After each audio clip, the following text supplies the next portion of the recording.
Hi, everyone. It's Mary Preenan, author of I'm Lazy and I Love to Eat. And welcome to another edition of Fat Chat. And today we have our friend, Javen Palmer, back with us. And Javen is the owner of Spectrum Fit over in London. I have been training with him for the past 3 months via Zoom. And well, it's going great. I love the program. It's wonderful. I would highly recommend it to anybody. We're going to talk about today what happens when you fall off the wagon like I did. We had Memorial Day, then we had my birthday 2 weeks after that, then my friend's retirement party 2 weeks after that, and then I was on vacation for a week. Uh, the scale lied and said that I gained weight.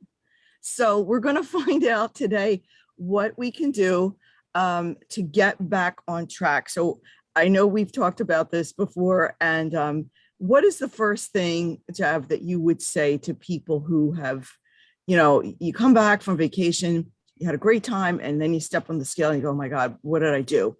And you're frustrated. So what do we do first?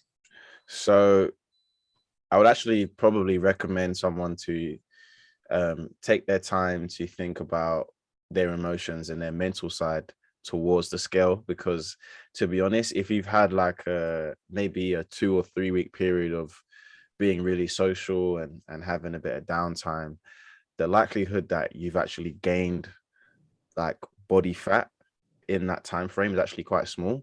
It's probably just going to be excess water. Maybe you had a bit more salt in your diet, you had a bit more carbs in your diet, so your body is holding on to more water than usual. But would you have gained actual fat tissue? A little bit in 3 weeks or 2 weeks, but it wouldn't be as much as the scales would say. So the scale might say 6 pounds, but maybe 3 or 4 pounds of that is actually water, and the rest is, and then maybe 2 pounds actually fat, which you could lose in the next 2 weeks again anyway. So I would remove the emotion from it. Yes. That's probably the first thing.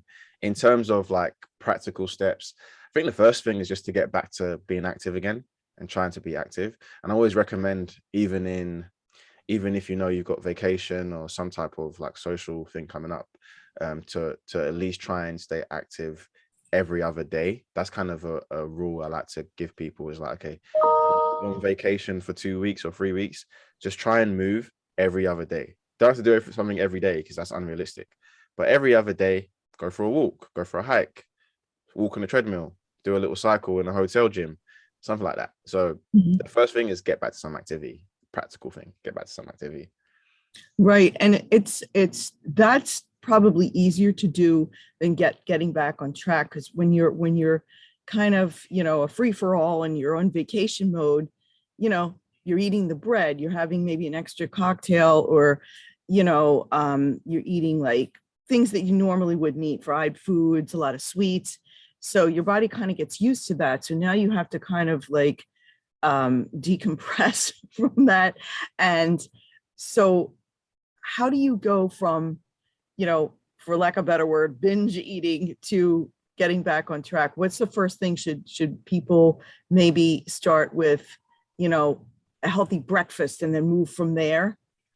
I would say to probably try and get back into some kind of routine as quickly as possible, and also think about cooking. Like, there's actually, the research out there actually shows us that people who cook their own meals are more likely or less likely to be obese or overweight, because the amount of excess calories in the foods that we buy and when we get fast food or restaurant meals is so much, and we don't estimate those calories very well. So the first thing would be to actually prepare your own meals. Just cook whatever you can, whether that Right. is cooking your own breakfast, cooking your own lunch, cooking your own dinner. Just start cooking, because we know, like, this, the data tells us that people who cook their own meals, they're less likely to be obese. So it's probably easier for them to lose weight because you're in control of everything that goes into what you're cooking, which is another issue. When people don't know how to cook, they usually people who don't know how to cook usually have the biggest struggle or trouble with losing weight, because they don't know how to cook, so they make poorer choices. So yeah, from a nutritional standpoint, cook and start slow. Just say to yourself, okay, at least one meal a day, I'm going to track it. So it could be my dinner, it could be lunch, could be breakfast, just one meal a day. Just track those calories in MyFitnessPal or whatever calorie tracking app you use. Just track one meal per day for that first week, get your confidence back, get back into the routine, and then maybe 2 meals per day, then maybe 3 meals per day, and then go from there.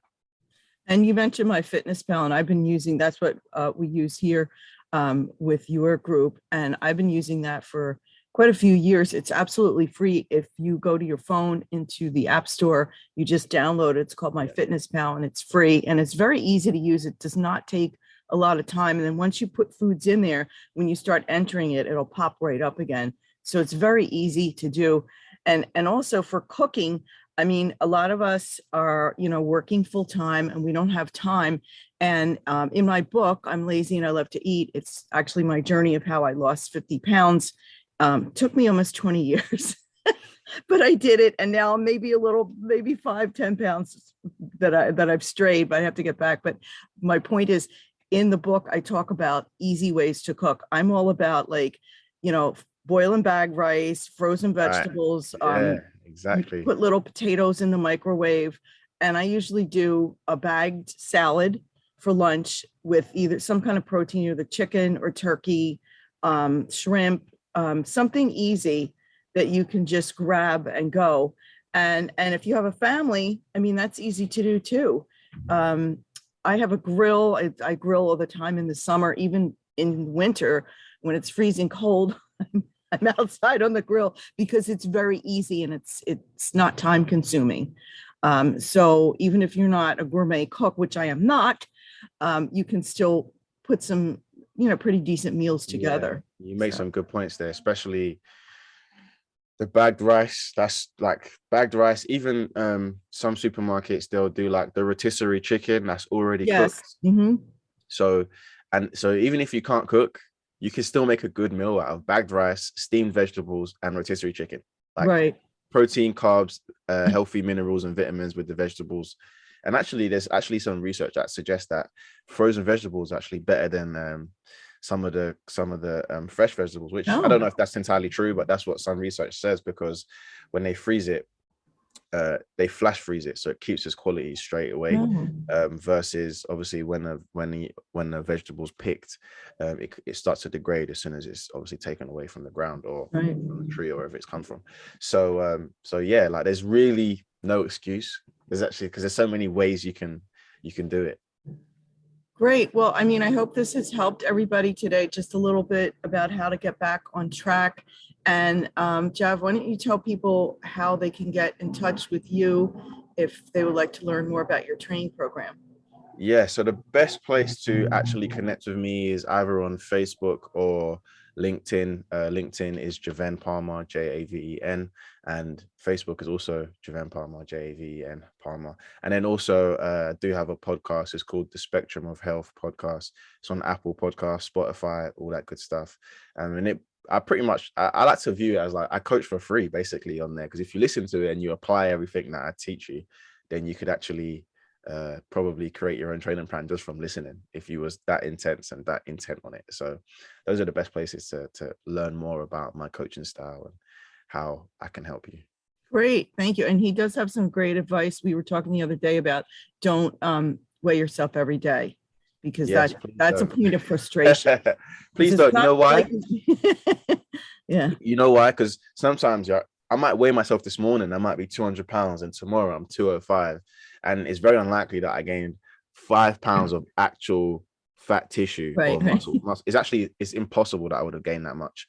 I would have need to have eaten maybe like 12,000 calories in a day, which I couldn't possibly eat that much anyway. So yeah, you got to bear in mind that the daily weighing there's no data to really work with unless you're prepared for competition. That's a little bit different.